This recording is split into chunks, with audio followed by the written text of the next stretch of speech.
মাঠে ক্রিকেট, গ্যালারিতে উত্তেজনা। আবাহনী বনাম মোহামেডান, এই ম্যাচটি শুধু একটি খেলা নয়, এটি একটি আবেগের লড়াই। আর ঠিক এমন একটি ম্যাচেই ঘটে গেল এমন এক অপ্রীতিকর ঘটনা যা নিয়ে সরগরম পুরো ক্রিকেট পাড়া। 29 এপ্রিল 2025 ঢাকা প্রিমিয়ার লিগের high voltage match, Mohammedan sporting বনাম আবাহনী লিমিটেড। মিরপুর শেরেবাংলা স্টেডিয়ামে জমজমাট ম্যাচে 6 উইকেট নিয়ে জয় ঘরে তোলে আবাহনী। আর সেই জয়ের মধ্য দিয়েই তারা টানা তৃতীয়বারের মতো লিগ চ্যাম্পিয়ন। কিন্তু ম্যাচের পরেই ঘটে এমন এক ঘটনা যার কারণে আলোচনার কেন্দ্রবিন্দু হয়ে দাঁড়ায় মাহমুদুল্লাহ রিয়াদ। মোহামেডানের অভিজ্ঞ ক্রিকেটার মাহমুদুল্লাহ রিয়াদ ম্যাচ শেষে ক্ষিপ্ত হয়ে এগিয়ে যান গ্যালারির এক দর্শকের দিকে।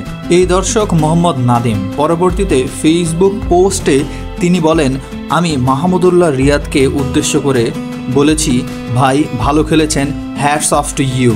কিন্তু পরক্ষণেই টিম ম্যানেজার শিফন ভাইকে উদ্দেশ্য করে বলেন, শিফন ভাই প্রতি বছর কি ভুয়া টিম বানান, 18 জনের টিম বানান আর 10 জনই চলে যায় জাতীয় দলে। আর এই ভুয়া শব্দটি ভুলভাবে নেন মাহমুদুল্লাহ রিয়াদ। তিনি মনে করেন তাকে উদ্দেশ্য করেই এই অপমানজনক মন্তব্য করা হয়েছে। আর সেই ভুল বোঝাবুঝি থেকেই ক্ষিপ্ত হয়ে ওঠেন মাহমুদুল্লাহ রিয়াদ। তবে দ্রুত পরিস্থিতি নিয়ন্ত্রণে নিয়ে আসেন মোহামেডান দলের কর্মকর্তারা। বড় ধরনের কোনো অপ্রীতিকর পরিস্থিতি এড়ানো যায়, কিন্তু প্রশ্ন থেকেই যায়, খেলার ময়দানে এমন প্রতিক্রিয়া কি আসলেই কাম্য?